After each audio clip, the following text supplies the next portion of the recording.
think this is easily one of the most iconic knives of the 21st century. Everyone has to recognize this.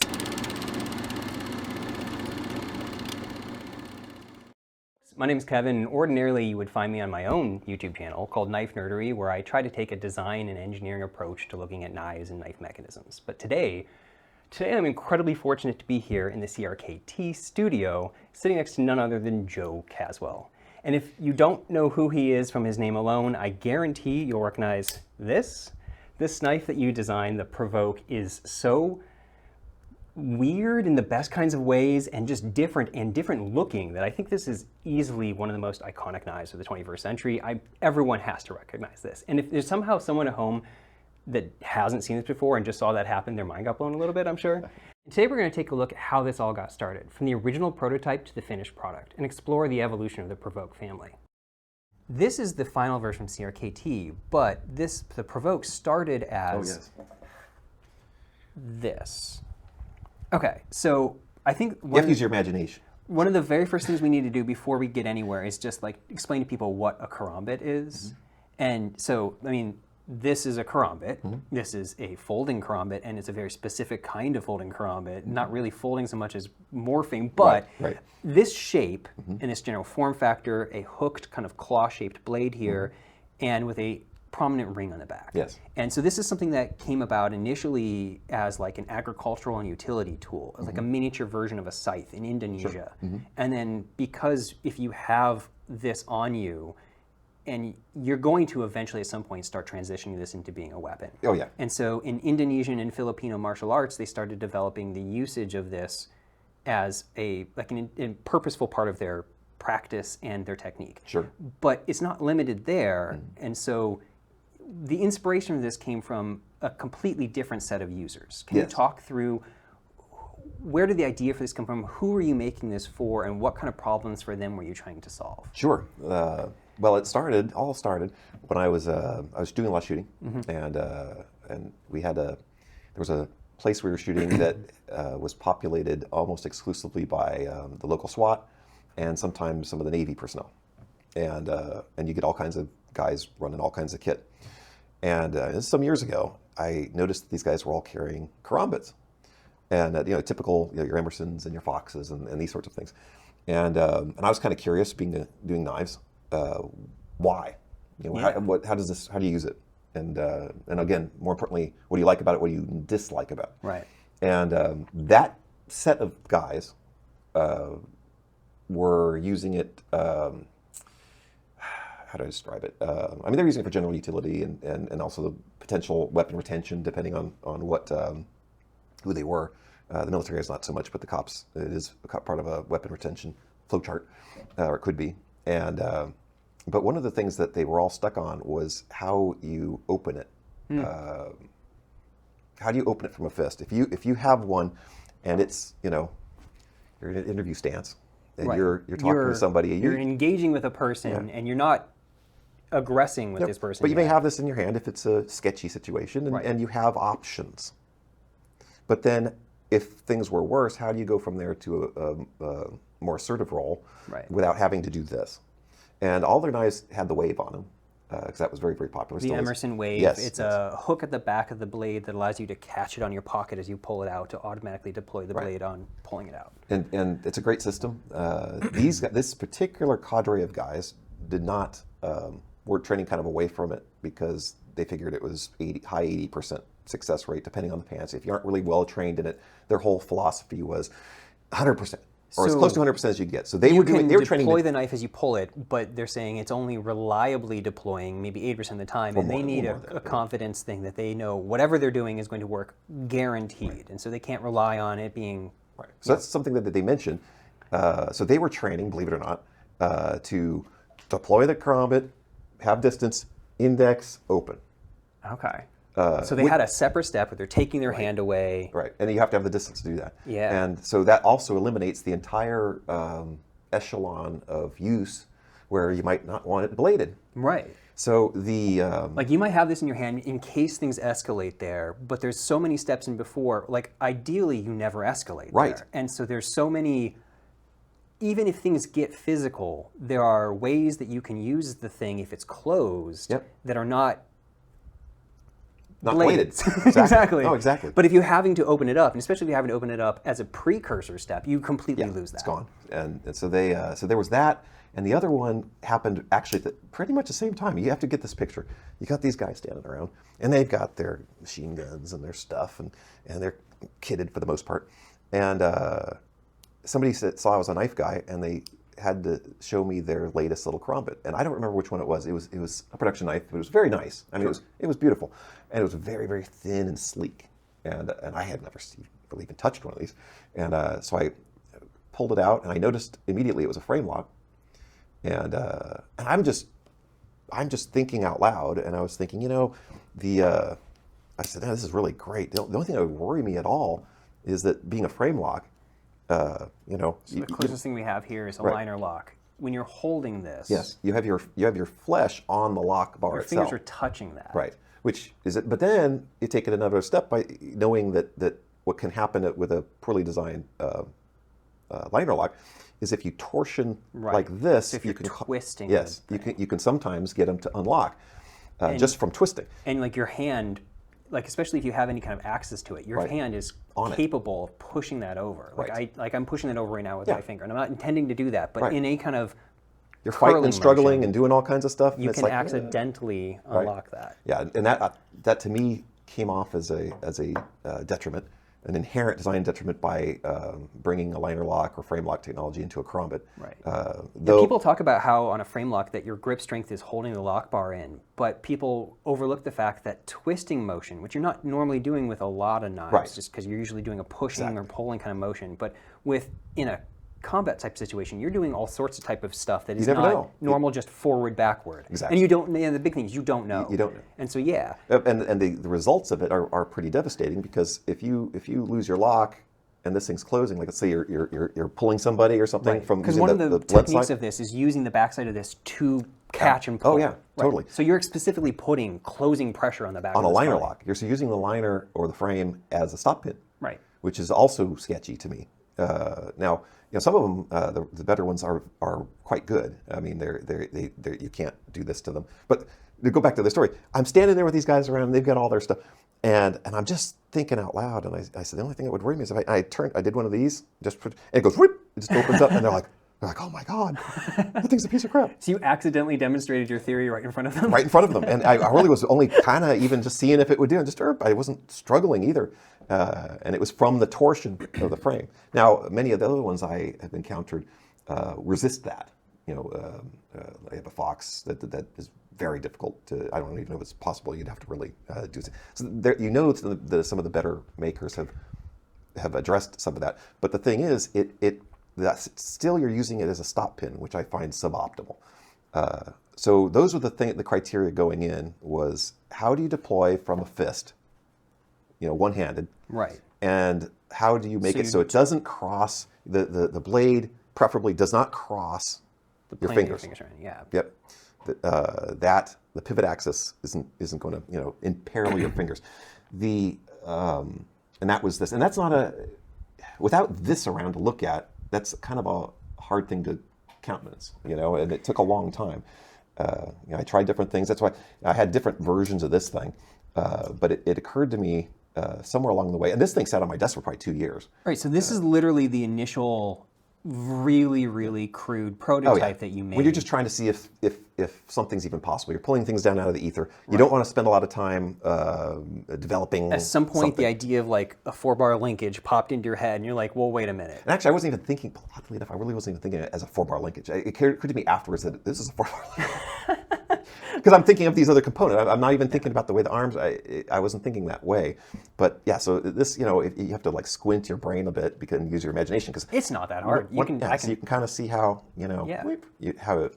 it's the same motion. And then that, of course, evolved to the first version. This is the only one that exists. Right, so this is the official morphing karambit. Yeah, the first one. And I think, even here, you call it V1. Yes. So this is something I've always wanted to ask you.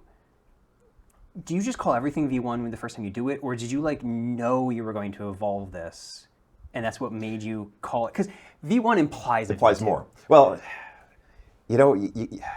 my experience is that you're always the one you start with, or even the ones that are kind of intermediary, are not going to be the final ones. That it's just a fact. Like this is, I think this was Rev 5 of this concept, which is not quite the same as this concept. It's similar, but it's the way this one actuates is different. So this is 2016. Yeah, that's about right. Okay. So the so this one, I mean, this was kind of the same thing. When I was envisioning this, I wasn't primarily thinking of actuating it that way, because it hadn't occurred to me yet to do that. I was doing it, but I wasn't thinking that. I was thinking there has to be another way to do this easily. And in the case, when you say actuating that way, you mean specifically pushing on one on the of blade on itself. The blade. Right. And in fact, so this one you can see it works quite a bit different. This is a really neat little piece. I mean, the way it's constrained and stuff. I mean, from a design perspective, it's kind of cool. But oh yeah, but it's extra parts, and so I was happy to see it go. But you can see how by pushing on this, it sort of toothpastes. So squeezes it out like a theoretically you could push on this, but you're able to open it by squeezing this bar here and this bar here together in almost like a scissoring action. Yeah, so you have a lot of the same benefits, but instead of going like this, which is it's a nice gross motor movement, you just kind of squeeze it.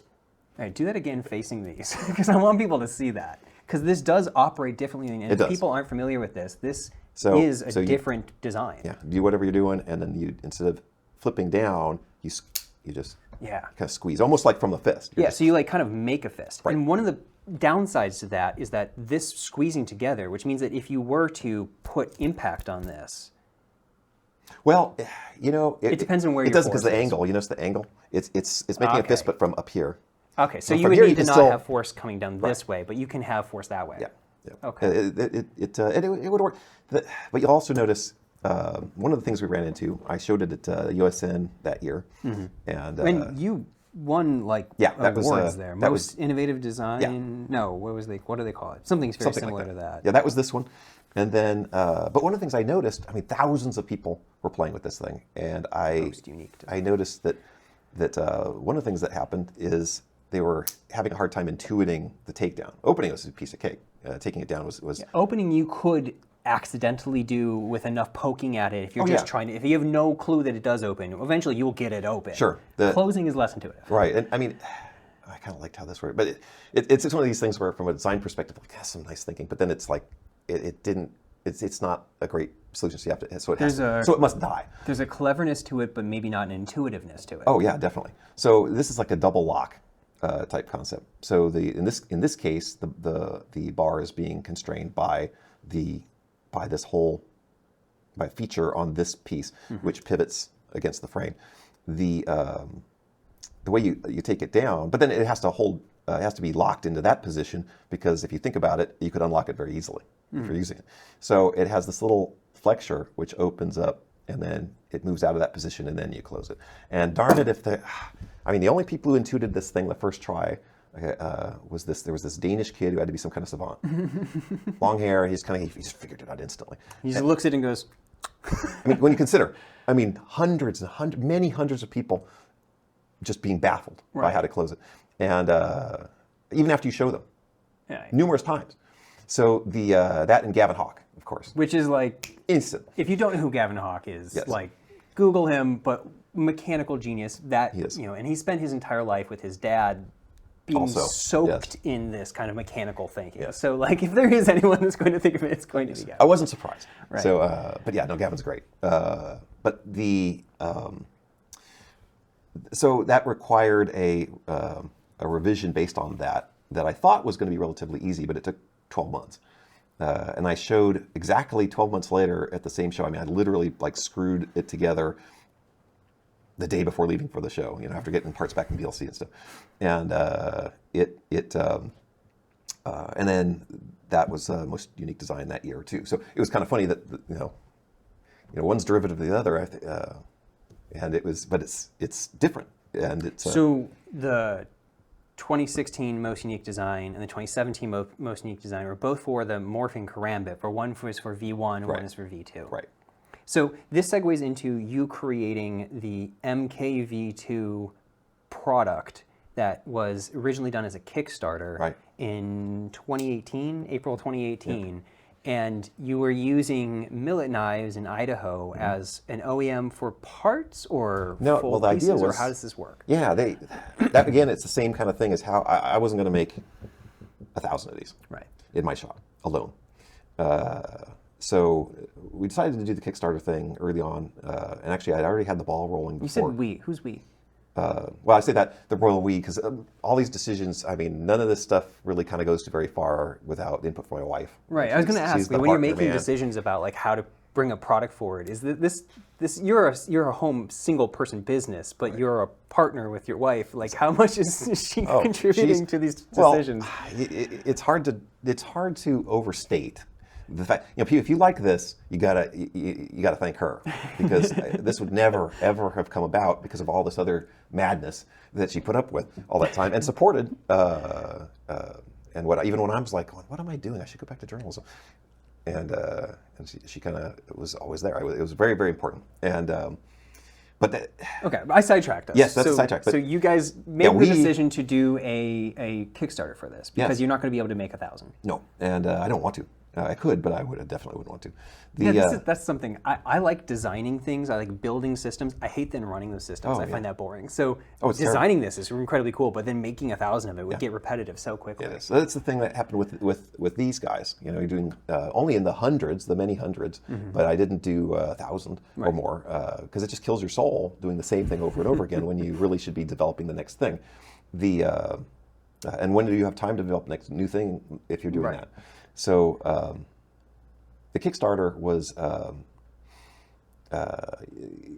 knew I needed OEM before we even started it. We talked with the guys up at Millet, and they were excited to try it because it's just so different. And the idea was to have it turnkey, that they would do them, that they would Just, like, they would make the make full them. product. They would make them soup to nuts there because if you think about it, you don't just want to get parts. Right.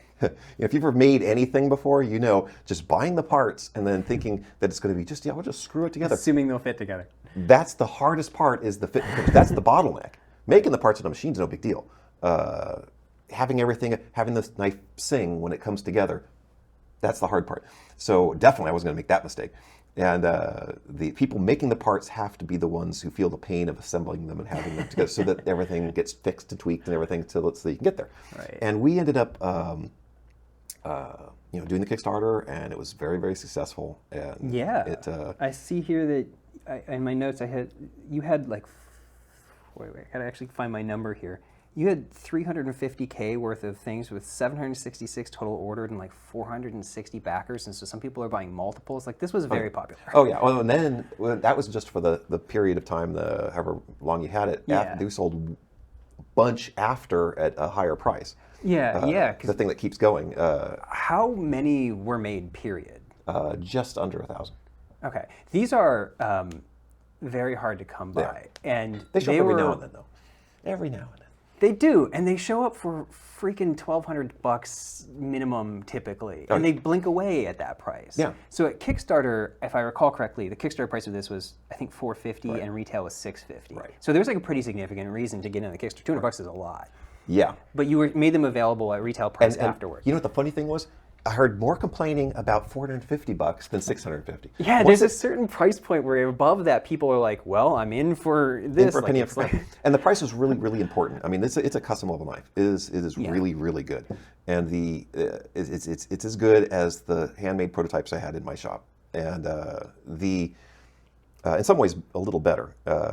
The thing about it is that it was very important to me to get that price as low as we possibly could, and $450 was almost madness, but not quite. I mean, it was really cheap, and $650. All right, we can breathe a little tiny bit, and really it was helpful to have the $650 because we sold however many there were at the $450. But then, I mean, the things. I ended the project. I wake up in the morning and it started accelerating. I was getting a lot of orders that were just showing up out of into the store off of from Asia and things like this, 20 at a time, 50 at a time. It's like I woke up in the morning. I had to like send the money back. But that's You're like, I can't make that. No, we were way over. We went from being we'll leave it on for another couple of days. We'll fill up that 1,000. All of a sudden we're way over, and I'm like, I had to send it back. But it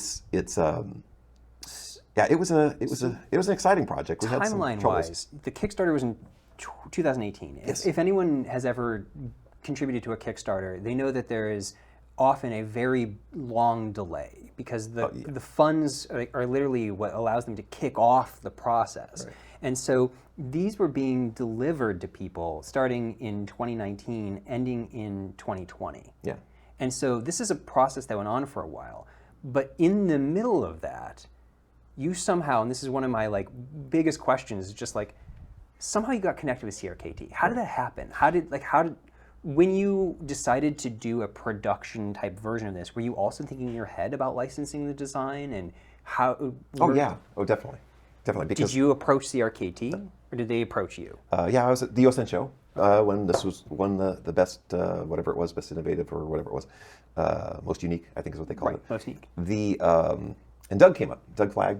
Right, who just retired. The legend. Oh, the man, my the brain myth. almost just wanted to say rest in peace. He's alive and well and going to be Yes. living his best life in retirement. Good, but yes, Doug just retired. Oh yes. Well, I mean, I tried to, I came up here. I tried to stop by his house Right. because he has a new house in Bend, and darn it if he's off the grid. I mean, I can't get a hold of him. I mean, the messages aren't even delivering, so I figured he's got to be. He ended up getting them and says, "I'm off the grid. We're off doing some adventure somewhere." Yeah, so So good for him. Yes, But okay, so yes. he approached you.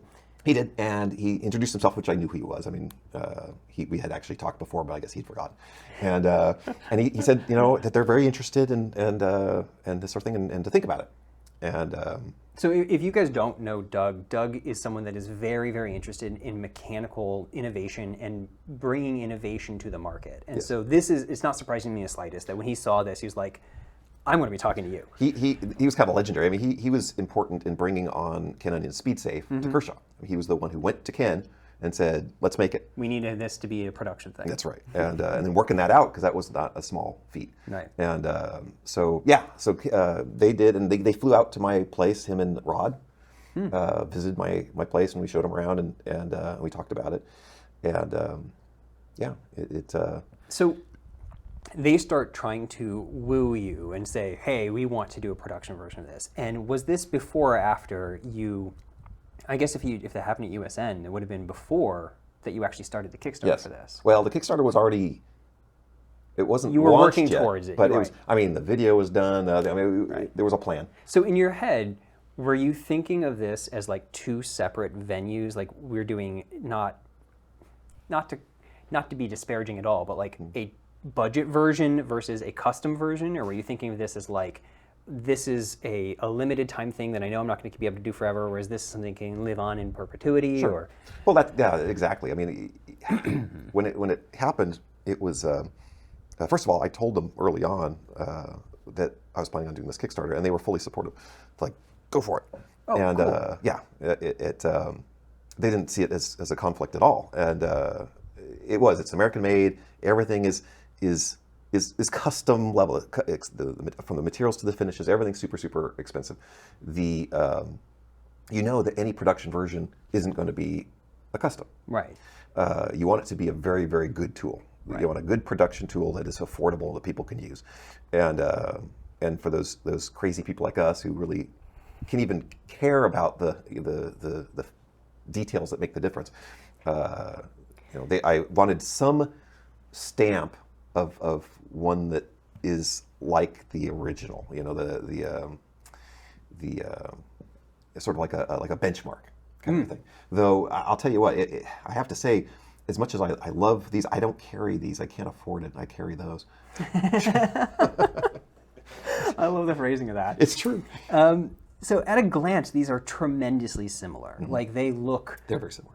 tremendously similar, down to even the smallest little details, like the kinds of lines you put in the right places and everything like that. I'm curious about what kind of translation process needed to exist at all. Like, did the design, like literally the CAD files or whatever you're working with, did you have to modify it for international production as opposed to small batch American production, or was it more of like a just shifting materials? And in either case, especially when we're talking shifting materials and trying to bring price points down, was there any point that you felt like you were having to make sacrifices in order to make this version, or what? Right. Well, when you're comparing any production knife to a custom, it's not the same thing for a reason, and that's why one might be many times more expensive than the other. Yeah.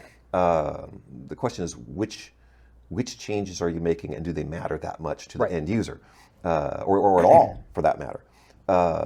One example is when I did these. This is 7075 Right.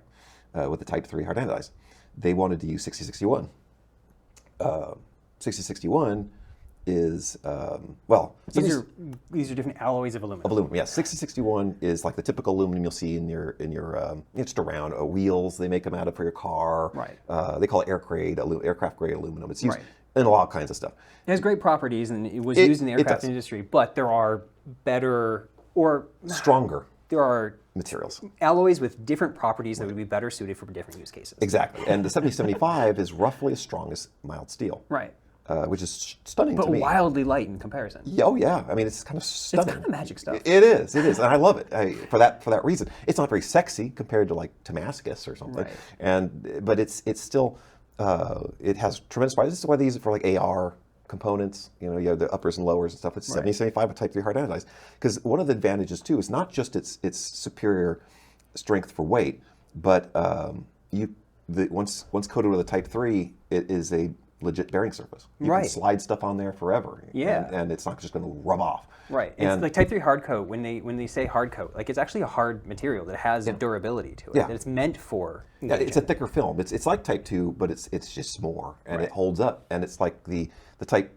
So they did Type 3, but they used the 6061. So I was skeptical as to whether it would be strong enough for the use case. And Doug's like, well, let's do a few samples and we'll see, test them out, see if they hold up. And they send them, and I beat the crud out of them. I mean, I was doing just horrible things to them, and they didn't fail. So one of the things I would do was I'd take my big lumber and I would hold it by the ring and just flail the crud out of stuff. I'd throw it around, throw it on the ground, Smack it into the ground. yeah, really, because I wanted to see if we were going to get any deformation around Yeah. here that would impinge on the way the lock operates and things like this. Yeah, if people don't realize, this lock bar here is rotating inside this ring. So if you were to crimp this down on that, you would. It could impinge. Yeah. So those are the things I wanted to know, right? And I took it apart a few, inspected stuff. I mean, things would get loose from that kind of abuse. When I put it back together, I tighten them all back up again, and then do it again and see. And I thought, after a decent amount of destructive testing, I thought, for how it's being used and abused in that threshold, it's easily strong enough. So that made me feel even better about this, because that's even more egregiously Right, so- overbuilt. Segway-wise, this is now a version that came out around the same time, I think later in the same year, I think we established earlier. And this is now a Grivery handle. Now, people see Grivery, and what you see is the Grivery. Right. But there's actually metal there is, components inside here. There's like brass, I think, Yeah, barrels bushings. inside here. There is a piece of steel, this entire inside part, and the lock itself, while it looks like what you're pushing on is Grivery again, there is steel inside there. This is even more now. You're taking the materials and you are, to a degree, I'm assuming this is steel, right? Yeah. Okay, so you are swapping aluminum for steel, but you're making it a tiny liner inside, and you're putting this like plastic on the outside. I think that there was probably a lot of skepticism from people initially about whether or not this version was real still, Right. or was it just a budget version? Well, I'll tell you, it's when this project was largely something taken on by the factory to interpret it into Grivery. Interesting. There were issues at first. I loved the idea at first because I knew it was going to have the price, but also I liked the idea of it's a little lighter, it's plastic, so You're you going can from kind of like do some 6 of the ounces stuff. to like 4.4. I Right, think. and It's not a little lighter; it's noticeably lighter. Yeah, and so it makes it nice for various things, which is great. I was very excited that it would happen, but then when we got it, it was a struggle because there were some technical aspects to get it to operate the way we wanted it to, and be rigid and be a sufficient tool that eventually got all worked out, and it's quite good now. But at first, a lot of these things are that way. You start with something and it requires some development when it's interpreted for production. When at some point, find here, you have the Provoke Compact 2021. So like 2 years later, we came out with a smaller version here. And this is now, anytime you make things smaller, you're making them weaker is, I guess, technically true, depending on, like, literally the same component made smaller is going to have less mass to Right. it. Yep. So what kind of thought process and design went into making sure that this now slimmed down, and it's also shorter, about a ½ inch here, about a quarter inch there. Yeah, it doesn't seem like it when you hold it, but it's smaller. It is actually smaller. It is. What kind of thought process went into making this version, making sure that it is still every bit the functional tool that it needs to be? Again, this one is similar with the Grivery project, where a lot of that was interpretive from the factory, where they riffed on the stuff that I had and said, maybe if we do this, and then there's a little bit of back and forth, but for the most part, this is probably, I think, the idea of doing this was Doug's, if I'm not mistaken. I know he did. He's responsible for the colorway, which I think is great. I love it. Yeah. And was it in response to customer feedback wanting a smaller one, I or believe just so, wait, or sure? The idea was that it would be for people smaller hands, women and stuff like that, who really love this. From their internal polling, I think back then, this has been a few years from there, they had some data point, I don't remember where it came from, that it was very popular with women. And they said, well, maybe one that isn't quite so big and everything. But if you see, I have big hands, and even that's still suitable. It's not tiny. It's a very nice compromise. It's a very good size. It's very popular for that reason.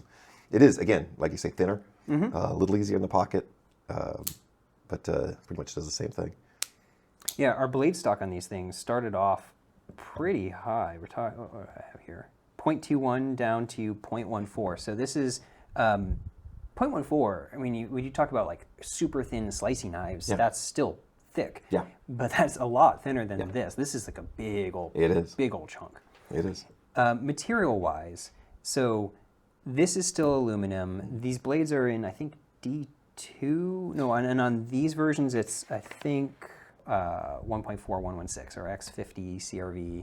So, like, there's choices that are being made in part for, I guess, price point is partly what's going on here. How much involvement did you have in material choices itself? You said that the project of adapting this for the Grivery was something that the factory was doing. Right.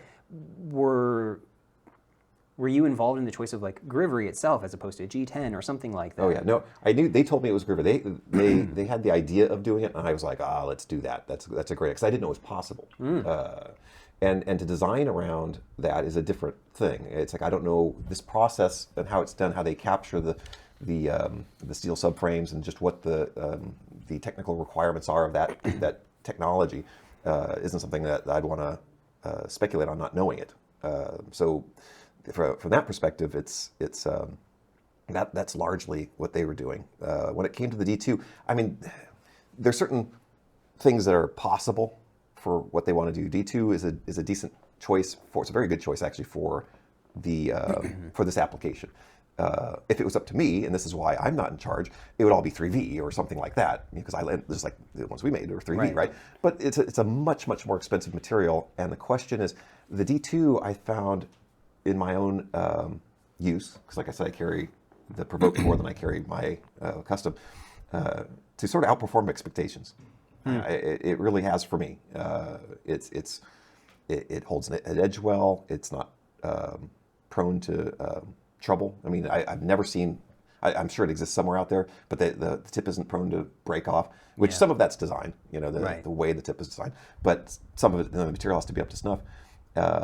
It's a good choice to have a $200 one and not a $450 one at retail. You know what I'm saying? Right. It's a good. It's just like the choice to go with the 6061 instead of the 7075. Well, is the 7075 stronger? Yes. Does it matter? Yeah. Is this strong enough for what it's being used for? Yeah. Yes. Is that excess strength that is just not relevant? In this case, pretty much. It doesn't seem to be relevant at all in the dip. So where it's strong, it hasn't outshined it yet. It's the same thing when people would say you should make the frame out of titanium. I love titanium, but this thing's titanium. I've processed a ton of titanium. I like the material, but it's not the right choice for this, in my opinion. Right. It could be done. It could be done well, but because the weight and the friction surface characteristics and the strength, you're getting a little more weight. You're getting a little more weight with the titanium. You're getting more strength, but it's way in excess. You know, if the 6061 is outperforming, what's the point? You're doing it so that you can say it's titanium. Right. Yeah, exactly. So there's an intentionality and thoughtfulness of purpose and like actual like functional usage thinking that is going on here, not trend following or like trying to be marketable in a way. And so titanium is trendy and it will sell. People love titanium. It's great. I mean, people will buy something just because it is titanium.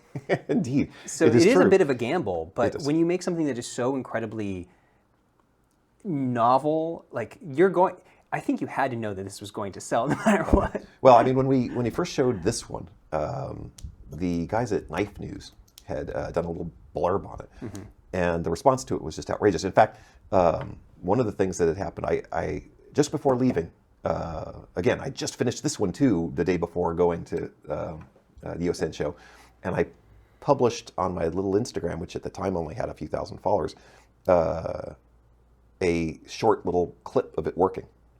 And I was surprised I got like 20,000 views on it, considering I only had a few things, which to me was a lot. A few days later, I come back and I'm getting notes from people from Facebook. They had gear channels and stuff like this, 2 of them, independent.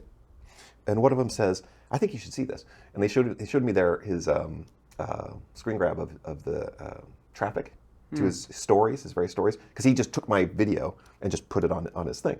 And he would get views of like, 1,000, 1,500. 2,500, this sort of thing. Like, I forget it was like 1.5 million or some crazy thing. It was nuts. He says it's attention grabbing. He says, I think you should know, and I'm like, thank you. And that was kind of the response. And also the same thing was true with the Knife News story. Was really well received, and there was obviously a lot of interest, but it was here. Right. And I knew instantly. I went to the show with it, and I came back knowing I have a boatload of things I'm changing. And so then it was a long 12 months before I was able to have this one, and it solved the problems that we had with the first one, and it's just a better form, and just. So you knew there was demand, but you knew that there were things that you needed to fix before you felt it was ready. Oh, totally. Yeah. So at some point, this version came out. This is the trainer version. Yes. And so, because these are meant to be real tools, and especially because people do use karambits in martial arts and other types of things where you need to be training with your tools. Sure. Like you probably aren't training for opening boxes. Having a trainer version is really helpful and useful. And the way that these things are done has always really been fun for me. I always love the fact that there are these giant holes. That hole is mimicking the weight reduction of having the blade. Yep. And also making up for the fact that it doesn't have the bevel. Right. So there's no bevel on this, so it's got the thickness in a way. And so like these, it looks arbitrary at first, but really you actually are creating something that has the same weight properties. Because especially if something that you might swing in some capacity, you need it to have the same weight properties. Totally. So this version came out. Whose idea was to bring this out? That's a good question. I think it was customers primarily. I mean, people think like, give me a trainer. Yeah, I mean that's certainly the gist behind it. It took a lot longer than would have liked because it was there were other projects. We were working on the EDC and all the rest of it, but it's a relatively easy. It's just a modification of the Grivory, right? And it seems like an easy one. Eventually, it came out. But yeah, I mean, it was all from customers who train. They wanted, and it's funny when it comes to trainers. Trainers, I think everyone knew that you're not going to sell tons and tons of trainers. You're going to sell way more of these than you're going to sell the trainers, because the trainer isn't cheap. Right. It's not half the price or anything. It's the same knife as this, but with a different blade. But it appeals to a very select group of people who really care to have it. But those guys really want it. Right. So you make it for them, even though it's not going to. So blow down the sales numbers. Around that same time, again targeting a different demographic, the EDC version was developed. Yep. And at a glance, people probably think that this is just the same knife, and you just put a different blade shape on it. But technically, everything is different. Everything has been shaped different. Everything, you actually have completely different utility patents on this. Yes. And So I wanted you to talk through what kinds of things changed and why did they change? Well, a lot of the change, they initiate, the change initiates from the fact that we don't have this lovely curve. Right. It wants to be straight. Also, it's very, very thin. That was a criteria when we were talking about what they wanted. This wasn't me sitting around going, I think I want to make an EDC one. This is one where I think we're getting together with Doug and some of the guys, and they were saying, we should do an EDC version, and where's that ECD version? So I sat down to do it, and it was very quickly recognized that it's a totally different. I mean, it has a lot of similarities. Conceptually, it's similar, but every part's different, and there are other considerations to it. I mean, this one's a little bit more, easy for some people to open from the front. Also, the lock. Yeah, the lock is a totally different. Fundamentally different. You no longer have this ring inside that's shifting and the retainer clip. It's all this piece right here, and the motion is opposite. Right. So I think it's easier for some people just pushing in instead of having to pull over. Exactly. And for this purpose, that was the benefit. See, with the fighting tool, potential fighting tool, it has certain criteria. Right. This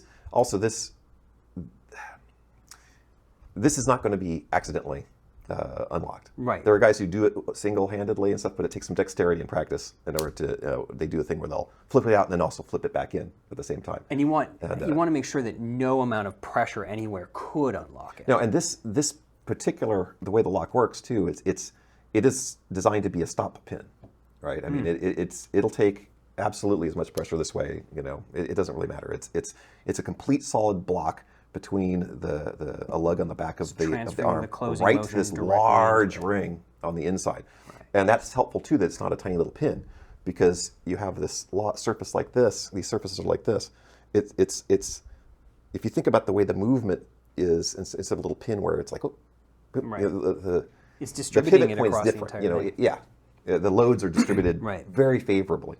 And so that was this idea. Now this one, I wasn't going to compromise on the idea of it being that strong going backwards, but how we approach it is totally different, and it's also much easier to make.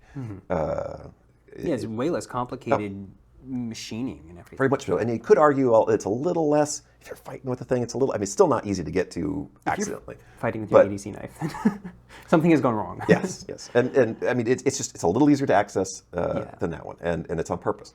But it's not easy. It's not just going to pop open accidentally. But what it kind of goes, how do I describe this? I'm trying to come up with an analogy or an allegory, or not an allegory, it would be an analogy. An analogous structure from something that would make it easy to understand. It's a bore, and when it's in the lock position, essentially it's a solid bore all the way across. It only opens and offers movement when it's in this position. So when it's here, you have this bore and a component that fills that bore meaningfully, completely, and so the loads will go across as if it was a solid piece, if that makes sense. Yeah. And then you move it, and it changes the profile, allows it to pass. So it's very much, when it's open that way, very, very, it's a solid. It'd be the same as dropping a solid pin down in. Yeah. But the pin's, 3/8 of an inch or so. Bink. You touched on something here that is a difference between these that I think is really interesting and really, it's a bit of a nuance that I think the average person wouldn't. And this is why I actually made these really rudimentary little things. So at its core, this is a 4-bar linkage. Right. And if you have a 4-bar linkage, this is pretty close to a parallelogram linkage. By the way, I'm clearly explaining this to them, not to you. No. But this is it's pretty close to a parallelogram linkage, which would mean that these two distances are the same and these two distances are the same. And it's not, though. And I think if most people looked at this, their intuition would say they think that this bar is longer than that bar because of the way it curves. Actuality, these are the same length. This distance is slightly shorter than this distance. And so what you get is this really interesting phenomenon where these are representing our links here. And if you have a parallelogram linkage where these are the same distance, as this moves, it's called a parallelogram linkage because these stay parallel. Right. And so this stays in line with itself. And so if this is the blade, it's going to stay moving backward and forward, not bending. Right. But the moment that you create a gap here that's bigger, now you're changing the angle of that. And so like right now it's angled upward for the audience's view, and when it comes around, now it's angling downward. Sure. And so by this really subtle difference, like this is so close. It's very, very small. This is 0.92, this is 0.97. Yeah. So that tiny difference allows the blade to not move along the handle, but curve around and move. So it allows this to go from being slightly angled upward here to being now angled downward and leaning forward. Sure. And so that's something that's not happening here, but that's something that makes this do that kind of curl in forward motion thing. It's a really tiny detail that most people just don't understand the mechanics of this type of stuff. Sure. But it makes these knives function completely different, and it also makes the feel of them. Oh, yeah. This one has so much flow and warp, like curve to it. Right, and this is a linear It's just thing. very direct. This is a tiny detail that most people would never recognize, but it's pretty freaking impactful. It is, isn't it funny? How does the tiny little geometry? That's it's kind of maddening too, especially when you run into stuff. It's like, why is this doing this? You know, you think it's going to do one thing, and you end up doing something else. Yeah. It's like, wow, what is it? And you have to find what it is, and either correct it, or sometimes though I find those to be happy coincidences. You know, you come up with something, and it's like, oh. You know, I love it when that happens. It doesn't happen very often, but when it does, you're like, yeah, somebody's helping me design something. Something else that's going on with the Provoke that I think the vast majority of people don't pay attention to, I've never once heard it talked about in any video I've ever seen on it, is the fact that the way that you're doing your screws here, your hardware here, is kind of like a simplified version of the same idea as the pivot that's going on over here. Exactly. No, that's very true. These screws on the outside here are threaded on the end and threading into this handle frame. And then they're hollow on the inside, and these little screws on the back then clamp that barrel screw against the frame. Yeah. So like a jam nut kind of So thing. this screw sets your distance the same way it does over there, and then this screw locks it down. Yep. And like, I've seen people do disassembly videos of this and be like, huh, but they never like They never think drop about into- that. yeah. They never stop and talk about that. And again, it was a similar thing. Like here we have this model that I made for everything, right? And I had to come up with disassembly and adjustment videos so that people would understand how you address the pivots. Because again, they aren't difficult or complicated, but if you've never encountered the thinking, you're going to be lost. Yeah, this one is what's setting your tension, and this one is securing that tension. Yep. And that it's really clever, and it's better than the way most of these things work. You know, it has to be that way. You have if you think about it, the only that was a happy, not coincidence, but the similarities were not lost on me. I mean, it was like, how are we going to do this? It's got to be like a half version of that, essentially. I don't have two handle. I don't have two halves to hold together, but the nuts of it are the same. It worked out pretty nice, and then And something I think the average person is completely taking for granted. They're not paying any attention to. I mean, that's something. When you design this, and also now that I don't know how many people have these, but many people have these. Maintainability. Do you consider these things something that people should be able to disassemble and need to disassemble? And how often do you think that actually comes up here? Yeah, I don't think you should have to, because if you notice, everything's exposed. Right. You just, I mean, how I clean these things, I hose it down with WD-40 and blow it out with compressed air. Right, because the reason why most people are having to disassemble their knives from a maintenance perspective is because there's all sorts of tiny little crevices inside these clamshell of a thing where stuff gets trapped. Exactly. With this, it's all exposed. everything is exposed. It is, and it is. It's very useful in that regard, actually, because if you are into having a knife that's clean, it's. I remember when Ken saw this, Ken Onion, the initial thing, that was something that struck him out as one of the main benefits. Is it's just this sort of exoskeleton kind of thing that's just sort of it's like, I don't know, how did he put it? It was I don't know if I should use that quote. No, I won't. Well, you can see me moving stuff over. From a time perspective, we definitely need to get to the main show. Yes.